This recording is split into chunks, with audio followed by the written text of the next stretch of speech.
if you want to start a business or scale it, what is the thing that's holding you back? If you're watching this back on replay, drop your response in the comments. So this is what I wanted to kind of give you some perspective on, because what I found interesting was some of the answers. So one of the answers I got was around not wanting to answer that question.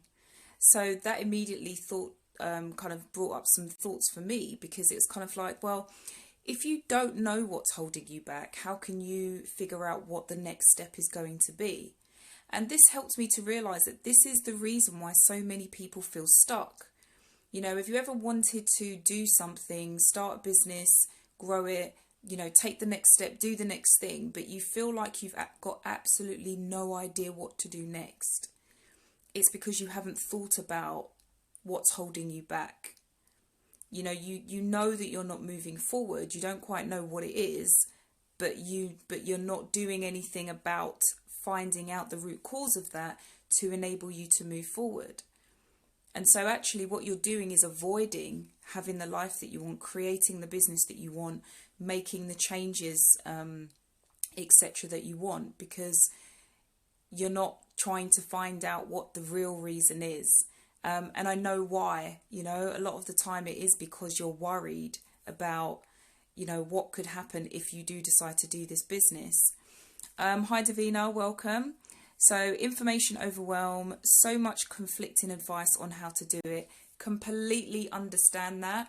You know, when I was beginning of last year, I actually started off doing weight loss coaching, and it's just funny because I signed up to this challenge and I started working with someone, and it was, this is the system you need.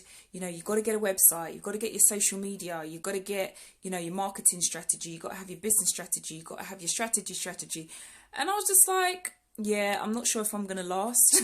Just because the thought of having to do just those things, it was just too much. It's way too much. Welcome to the live, Colby. So you're saying so much thinking, not enough doing. Completely understand that too. We get so much information, we don't have an opportunity to actually apply it to what it is that we're doing. And so again, when we actually look at the things that are holding us back, it's not actually anything that we don't know. It's the things that we do know, but we're not tapping into. The expectation is, because we want to have a business, and a business is maybe not something that we've already done, we're now thinking that we need new information in order to run this business. We need new information to ensure that we're positioning ourselves in the best way possible to get the most clients, attract the most people, have the most leads. But actually none of those things are true. You already have everything you need to start your business. You already have everything you need to scale your business. You have already got every single thing that you need to take the next step forward. The problem is you're not looking at what you already have, what you already know. So if you think about all of the things, like if you think about like a CV example, so when you're going for a job interview and you read a job description and you have to respond to it, they're asking you, you know, what have you done that is, that shows that you are experienced enough to do this job. And then you say, I held this position and I did all of this work for this time, blah, blah, blah. But what they don't ask about is all what they classify as transferable skills. So what have you done in your life that has equipped you to be resilient? What is it that you've done in your life that enables you to be a good communicator? What is it that you have done in your life that helps you build relationships with people? You know, all of these kind of things are the skills that will actually help you succeed in your business. But they're not the skills that everybody's trying to encourage you to use. And mostly it's because you already have them. So therefore there is no service that you need to pay for in order to have that. So this whole idea of, like being held back, you already know what it is that you can do. You're just getting sidetracked by what we call the shiny object syndrome, looking at all of the other things that look really great and seem to be working for everybody else, so we think we'll try them, but we're not necessarily sticking to anything long enough in order to see whether or not what we are doing works. So just remember that some of the things, again, as I mentioned, I'd asked this question. Some of the other things that came up were things around self-doubt. So one thing that I like to encourage my clients to do is show evidence of why you cannot do something, right? Show yourself evidence of why you can't start a business. Show yourself evidence as to why you can't be a 6-figure business, a 7-figure business. If you actually take time to slow down and look back at your own life, you'll realize that you have overcome so many different things that, again, are equipping you to do the very thing that you're currently holding yourself back from doing. So when you look at what is possible, all you need to do is look back at what you've already done, and you will know the kind of person that you are. Somebody who wants to succeed, somebody who wants to get things done, somebody who wants to enjoy their life, and helping other people do that at the same time. Another one that came up was fear of failure.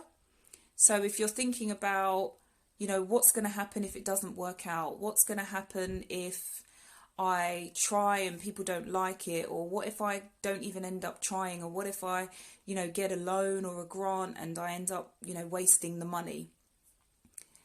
Who knows? Who knows? We don't actually know for certain the things that are going to work or not going to work. And that's coming back to what, Colby was saying, is so much thinking, not enough doing.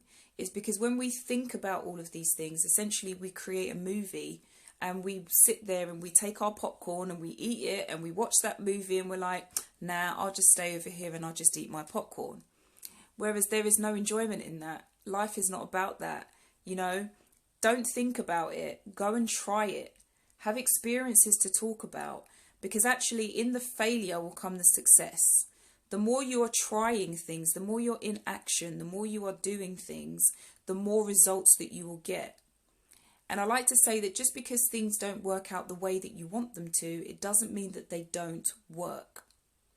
Now, we don't necessarily know exactly what the end game is going to be.